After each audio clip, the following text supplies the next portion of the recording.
Bonjour à tous les amis, aujourd'hui on se retrouve, ou plutôt bienvenue pour cette première review d'actualité autour de l'intelligence artificielle. Nous sommes le 20 juillet et nous avons 3 grosses actualités, plutôt 2 très grosses actualités et une petite mais très marrante, vous verrez. Restez jusqu'à la fin, c'est très intéressant.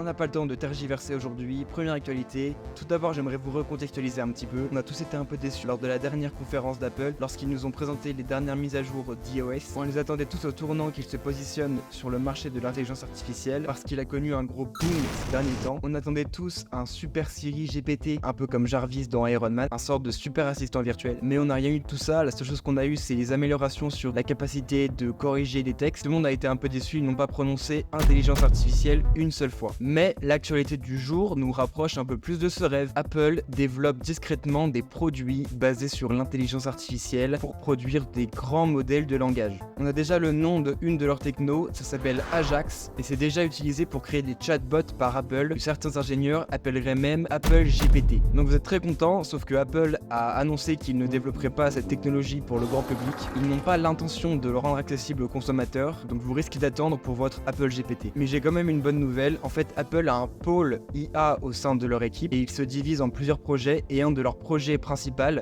et ils ont bien raison parce que c'est leur grosse force comparée aux concurrents, cette préoccupation c'est leur qualité en matière de confidentialité. Enfin, et ça me fait très plaisir, le PDG d'Apple, Tim Cook, a déclaré publiquement que l'entreprise examinait de près ChatGPT pour ensuite déclarer que la technologie a besoin d'un certain nombre de problèmes non résolus. Donc c'est très cool dans le sens où Apple ne fait pas l'autruche, ils savent qu'ils doivent se positionner sur l'intelligence artificielle, mais ils poursuivent simplement leur stratégie initiale, c'est-à-dire privilégier la qualité à la rapidité. Et ça, quoi qu'on en dise, dans un monde et dans un domaine où tout va toujours beaucoup plus vite, ça a toujours marché. Et certains devraient peut-être s'en inspirer.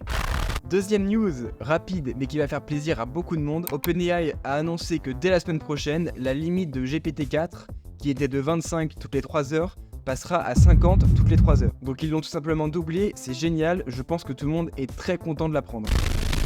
Et enfin, dernière actualité, celle-là me fait assez rigoler. Des petits malins se sont amusés à générer de fausses influenceuses grâce à Stable Diffusion ou encore Midjourney. Et bien figurez-vous que ça marche.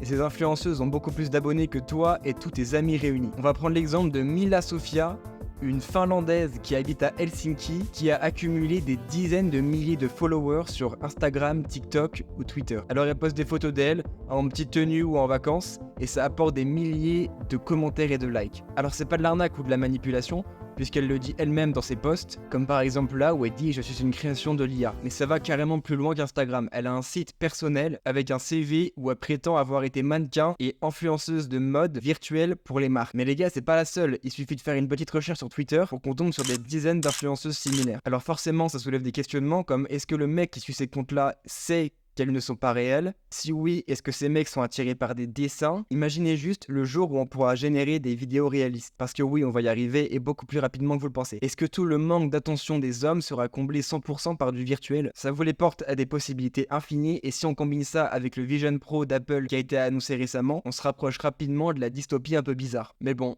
on verra bien. Et ce qui m'a fait c'est que qui dit audience dit partenariat. Donc ça veut dire que demain, on pourra vendre son image et son corps alors qu'il n'existe même pas.